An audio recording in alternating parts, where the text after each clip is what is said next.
मुझे सीधे सेंटेंस में पूछना है, so what is your pre market rituals that you perform? Clear हो सकूं कि भाई करना क्या है, अगर बुलिश हुआ तो ये होगा, बेरिश हो तो ये प्लान करेंगे। मार्केट ऊपर जा रहा है, आप वहां पे कॉल बेचोगे, so that will never make money. Chart pattern या किसी भी इंडिकेटर को छोड़ करके ऐसा एक क्या चीज है जो आपको लगता है बहुत इंपॉर्टेंट है स्टॉक मार्केट? कहीं पे मैं एडजस्टमेंट करूं, जरूरी नहीं कि पहले ही कॉशियस होकर मैं अपना प्रॉफिटेबिलिटी को घटा दूं। चीज ऐसे भी होते हैं जहाँ पे प्रॉफिट मान लीजिए 10,000 का दिखा रहा है तो losses the maximum loss will be 300-400 rupees. You can say मुंगरी लाल के हसीन सपने।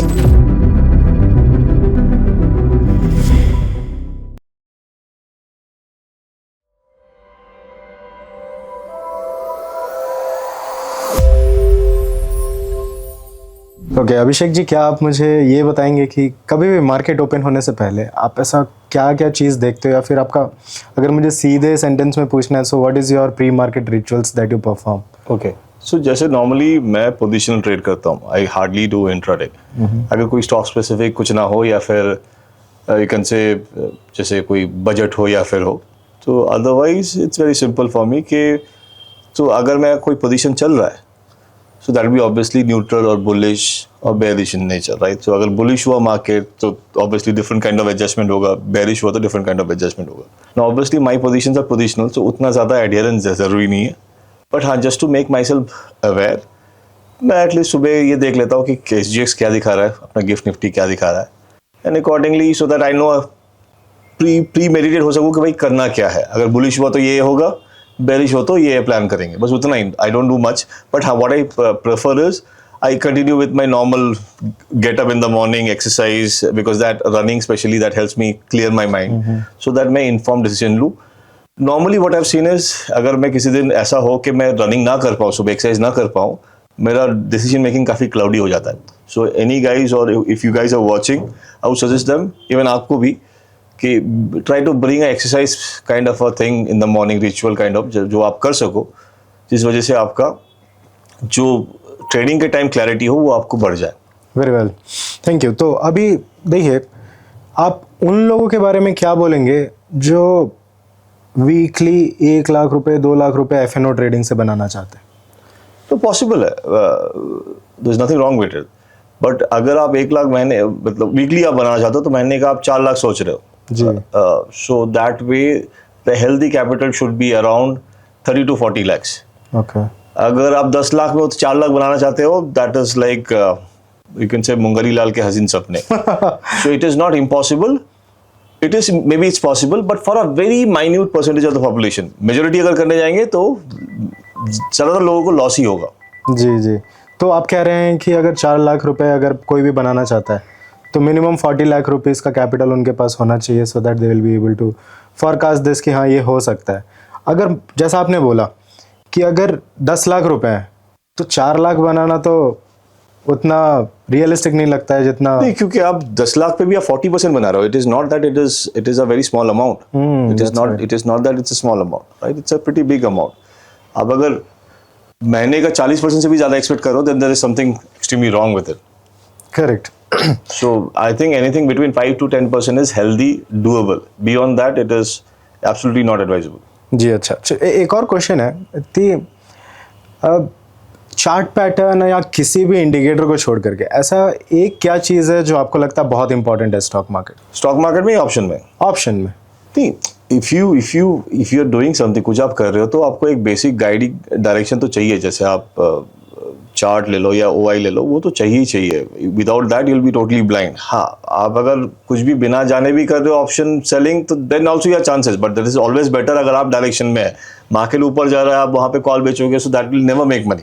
Correct, right. सो उतना डायरेक्शनल सेंस तो चाहिए ही चाहिए। आप एकदम like without doing anything, just because के ऑप्शन सेलिंग में ज़्यादा परसेंटेज चांसेस है, प्रोबेबिलिटी ज़्यादा है, अब बिना इंडिकेशन का, बिना डायरेक्शन का आप नहीं काम कर सकते। तो आपको वो तो बेसिक टूल्स होना चाहिए, बेसिक आइडिया होना चाहिए, जिसपे आपको पता चले कि मार्केट क्या करने की कोशिश कर रहा है। मतलब आप कह रहे हैं कि चार्ट पैटर्न और candlestick pattern indicators can be the add-on to your existing analysis. So I would suggest indicators or OI and all patterns or candlestick. What happens is, आप अगर ऐसे सोचो कि फ्रेशर है कोई बंदा, बिगिनर है ट्रेडिंग में, now for him brain is more excited about patterns.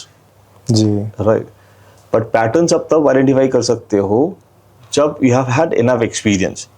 So normally जो बंदा फ्रेशर है मार्केट में, नया बंदा है, he should not be focusing on patterns, let it be chart patterns या candlestick pattern. His success depends is more like he has chance of being profitable is more when he's focusing on indicators because that is very logical. कि वहाँ पे buy और sell का buy logic है, sell logic है, red है, green है, बस यही करो. Right? Because मेरे पास उतना स्किल नहीं है. अगर मुझे पैटर्न अच्छे तरह से आइडेंटिफाई करना है, मेरे चाहिए पास्ट में मैं कम से कम 1-2 साल 3 साल पैटर्न को स्टडी कर रहा हूँ. देन अगर मैं पहली बार देखूँ पैटर्न मुझे अच्छा नहीं आएगा, लेकिन ऐसा मैं 10 बार देखूँ उसके बाद I will become better with it. So patterns are something जिसके जो आप as time passes you become better with it. Whereas systematic trading logical mathematical based are more followable, like आप उसको फॉलो कर सकते हो जल्दी. So freshers initially 2-3 years focus on logic based indicator based trading and maybe a later stage आपको लगता है कि हाँ you have got the proficiency, तब आप जाओ इस पे पैटर्न्स पे. पर स्टार्टिंग आप पैटर्न्स पे करोगे, your chances of success is very less. जी अच्छा, what is the one indicator that you still use?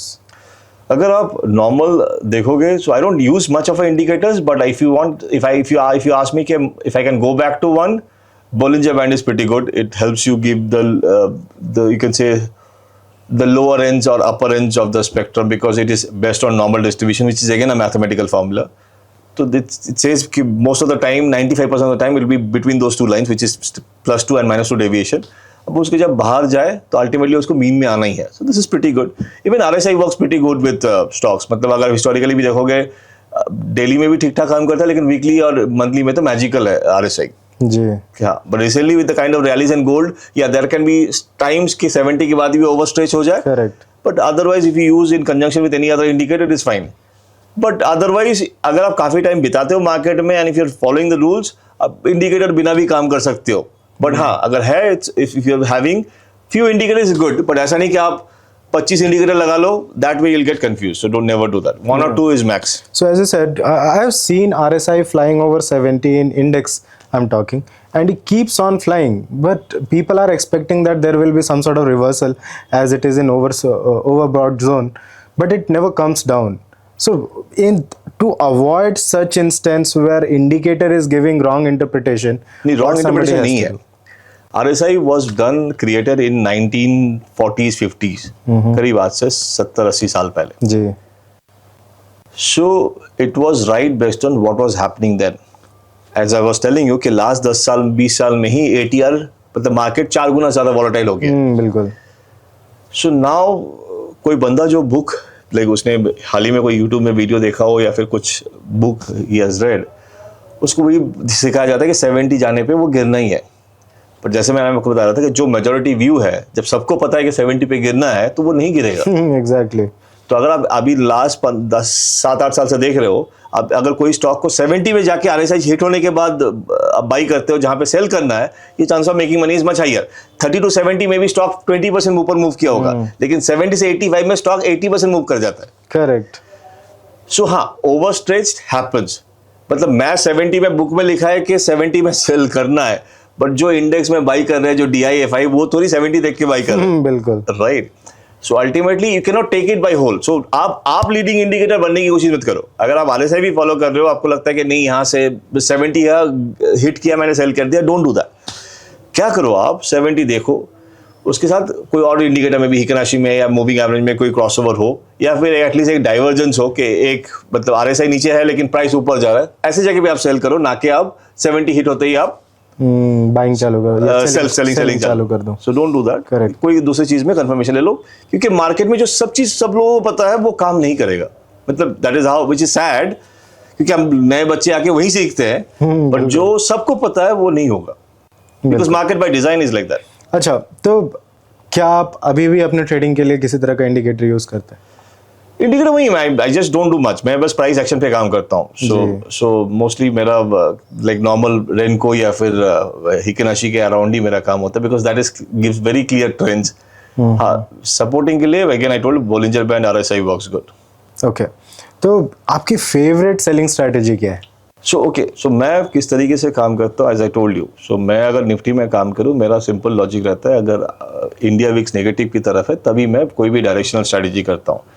आप कोई भी इंडिकेटर लेके कर सकते हो. जैसे मिनिमम मेरा ट्रेडिंग होता है 1 घंटे के ऊपर. जैसे आप सुपर ट्रेंड भी लगा लो या कुछ भी लगा लो, जब वो नेगेटिव की तरफ है इंडिया विक्स, तभी मैं सेलिंग करूँगा. और अगर आप गोल्ड या सिल्वर या जो हम नॉर्मल कर रहे हो, तो जैसे आप डायरेक्शन फॉलो होता है उसी डायरेक्शन में मैं काम करता हूँ और तब तक करता रहता हूँ जब तक वो डायरेक्शन चेंज ना करे। ओके। तो अगर कोई चीज़ अपसाइड में है, मतलब आप लॉन्गर टर्म में 1 घंटे के चार्ट में 4 घंटे में चार्ट में कोई अपसाइड में है, तो मैं तब तक वहाँ पे पुट ही बेचता रहूँगा, मैं उसको सर्कस कॉल पे जाने की कोशिश नहीं करूँगा। और जब तक ट्रेन चेंज हो तो फिर मैं दूसरे साइड में आ जाऊँगा। जी, तो what is the time frame that you refer to always? तो because I am a positional trader, I don't trade anything like, अगर आप मुझे चैलेंज करो तो मैं एक इंट्राडे कर लूँगा, but I don't prefer that kind of involvement, क्योंकि फिर you lose on your personal life. आप कुछ और चीज़ नहीं कर सकते, बाहर नहीं जा सकते, किसी से बात नहीं कर सकते, because every second matters. Correct. My trading is it's minimum 1 hour chart and above. 1 hour chart. आप अगर मुझे चैलेंज लो कि आज आपको बैठ के इंट्राडे करना है तो मैं स्कैल्पिंग कर लूंगा, but that's not something I want to do in my entire life, because my objective was like to become a independent trader was very simple, so that I have my time.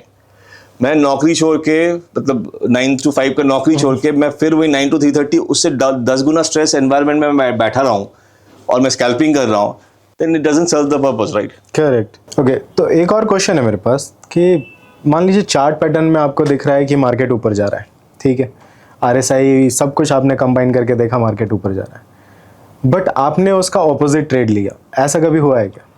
C end of the day हम सब या human beings, it's not that कि I am out of mistakes, ऐसा नहीं है, we still do mistakes कि यहाँ पे लग रहा है इसके ऊपर कहाँ ही जाएगा, right? So that has happened, ऐसा नहीं कि नहीं होता है, but what happens is each passing day you tend to become better with it. तो मतलब अगर पहले मैं 100 में से 5 साल पहले 100 में से 5 मिस्टेक्स होते थे, आज वो 2। आइडिया इज टू कि उसको टोटली कम कर दो, बट बेस्ट है कि अगर आप सिस्टम फॉलो कर रहे हो उसको 100% फॉलो करो, और आप उसको फॉलो ना करके अगर एक प्रॉफिट कर लिया ना, उस प्रॉफिट में आप 5,000 कमाओगे, लेकिन उस प्रॉफिट 5,000 की वजह से जो इल डिसिप्लिन आपके सिस्टम में घुस जाएगा, वो जाके आपको 5 लाख लेके जाएगा। बिल्कुल। सो डिसिप्लिन फॉलो करके 5,000 loss is better than 5 lakh का प्रॉफिट विदाउट डिसिप्लिन, क्योंकि वो रहने वाला नहीं है जी, वो एक ना एक दिन चला ही जाएगा। करेक्ट। तो फिर अच्छा एक चीज़ बताइए कि अगर मान लीजिए अब कोई एक नया ऑप्शन सेलर आ रहा है, तो इनिशियली उसको अगर एक लॉट में काम करना है, मैं निफ्टी की बात कर रहा हूँ, तो उसको कितना फंड मेंटेन करना पड़ेगा? देखो, अगर प्लान ढंग से करना है तो मिनिमम 5 लाख तो होना चाहिए एक लॉट में काम करना। अभी नया बंदा है तो मैं नेकेड तो मैं सजेस्ट ही नहीं करूंगा, मिनिमम आप स्प्रेड पे ही करो, क्रेडिट स्प्रेड पे करो। जी जी। डेबिट स्प्रेड में भी फिर भी लॉस होने के चांसेस है, तो क्रेडिट वुड बी बेटर, तो क्रेडिट स्प्रेड पे ही काम करो। अच्छा, मैंने लोगों से सुना है कि सेलिंग स्ट्रैटेजीज ऐसे भी होते हैं जहाँ पे प्रॉफिट मान लीजिए 10,000 का दिखा रहा है, तो losses will, the maximum loss will be 300-400 rupees. हाँ, पॉसिबल है? पॉसिबल, वो बटरफ्लाई पे है, जब आप बहुत क्लोज बटरफ्लाई लेते हो तो वैसे ही होता है जी। अच्छा, तो आप जनरली बटरफ्लाई करते हो या? बटरफ्लाई इज गुड, इसको इसमें कोई प्रॉब्लम नहीं है। बट मैं ये कहता हूँ कि बहुत लोग क्या करते हैं, बिकॉज उनको पहले वो स्ट्रैटेजीज में दिख जाता है पे आउट डायग्राम में कि इतना प्रॉफिट इतना लॉस है, तो लोग ओवर प्रोटेक्टिव हो जाते हैं। वो नहीं करना चाहिए। जैसे मैं एक कॉमन स्ट्रैटेजी है, एक है स्ट्रैंगल में आप OTM कॉल और पुट सेल करते हैं, जहाँ पे स्ट्रैंगल में at the money call and put sell करते हो। सो जब आप स्ट्रैंगल करते हो तो आपको मिलता है काफी वाइडर रेंज, राइट? उस वाइडर रेंज के चक्कर में सब लोग स्टार्टिंग में ही स्ट्रैंगल कर लेते हैं। अब जरूरी नहीं है कि जो स्ट्रैंगल का रेंज है, अगर स्ट्रैंगल का रेंज भी हिट कर सके तो स्ट्रैंगल का रेंज भी हिट कर सकता है मार्केट, जब मूवमेंट के मूड में हो। सो मैं ये कहता हूँ कि आप हमेशा स्टार्ट करो स्ट्रैडल से ही। स्ट्रैडल में ऐसा रहेगा तो स्ट्रैडल से स्टार्ट करो। आपका जो अपर या लोअर ब्रेक इवन है, अगर किसी भी कारण मार्केट अपर या लोअर ब्रेक इवन हिट करता है, वहां पे और एक स्ट्रैडल बना दो। अब जब 2 स्ट्रैडल आप डिफरेंट स्ट्राइक प्राइस पे बनाते हो, डिफरेंट पोजीशन पे, तो वो अल्टीमेटली एक ट्रायंगल ही बन जाता है जी। तो क्या होगा, जिस महीने पे मूवमेंट नहीं है वो तो उस महीना आपको स्ट्रैडल के अंदर ही रहेगा, पैसा मिल ही जाएगा, सबसे हाईएस्ट प्रॉफिट मिलेगा। बिल्कुल। लेकिन जिस महीना वो बाहर चला जाएगा तब आप और एक स्ट्रैडल ऐड करके उसको ट्रायंगल बना के फिर आपका रेंज वाइडर कर सकते हो। तो मतलब क्या है कि जहां पे हमें जरूरत हो वहीं पे मैं एडजस्टमेंट करूं, जरूरी नहीं कि पहले ही कॉशियस होकर मैं अपना प्रॉफिटेबिलिटी को घटा दूं, right? So butterflies every strategy is fine. अब अगर आप इवन एक्सपेरिडिन भी करते हो तो it's always better with protection, margin भी कम लगता है बिकॉज आप विंग्स पे प्रोटेक्शन लेते हो, so it is good, there is nothing wrong with it. So it's a very proven and a nice strategy and it's one of the most common strategies used. पर एक ही है कि low VIX environment में butterfly नहीं काम करेगा। So any strategies जिसमें जब इंडिया विक्स काफी लो है, क्योंकि मोस्ट ऑफ द स्ट्रेटजीज जैसे स्ट्रैडल, ट्रायंगल, बटरफ्लाई, कॉन्डोर, सारे में ये है कि आप वेगा नेगेटिव है। अगर बहुत लो आईवी एनवायरनमेंट है, जैसे अभी कभी 10-11 के नीचे अगर इंडिया वीक चल रहा हो, तो उस मामले में सिर्फ एक ही थीटा स्ट्रैटेजी जो काम कर सकता है वो है कैलेंडर स्प्रेड, जी क्योंकि वो एकमात्र स्ट्रैटेजी है ऑप्शन सेलिंग में थीटा ओरिएंटेड, थीटा पॉजिटिव, जिसमें वेगा भी पॉजिटिव हो। जी लेकिन बाकी स्ट्रैटेजीज में सब में वेगा नेगेटिव है। तो अगर अचानक से वेगा इलास्टिक बना, इंडिया वीक्स ऊपर गया, तो ये सारे स्ट्रैटेजीज में आप देखोगे जो 100 का बेचे हो, मार्केट अगले दिन वहीं पे है, लेकिन वही 100 वाला 120, 125, 130 का हो गया है। तो मार्केट हिला नहीं है, बट जी, जी। प्रीमियम्स हैज इंक्रीज, बढ़ गया है। Correct. Thank you so much Abhishek ji, हमारे शो पे आकर के इतना सारा नॉलेज शेयर करने के लिए। you. देखिए हम आपको बार बार बॉदर करेंगे because completely depends on the viewers. अगर उनका मतलब ज़्यादा क्वेश्चन आता है, Sure. So we will take all those question and again invite you to this show. More than happy. Thank you so much. Thank you so much for viewing this video till now. And if you have not subscribed to the channel, please hit the subscribe button, like this video, share with your trader friends. And if you want to become an option seller, please comment on this video. We will bring more videos like this for you shortly. Thank you.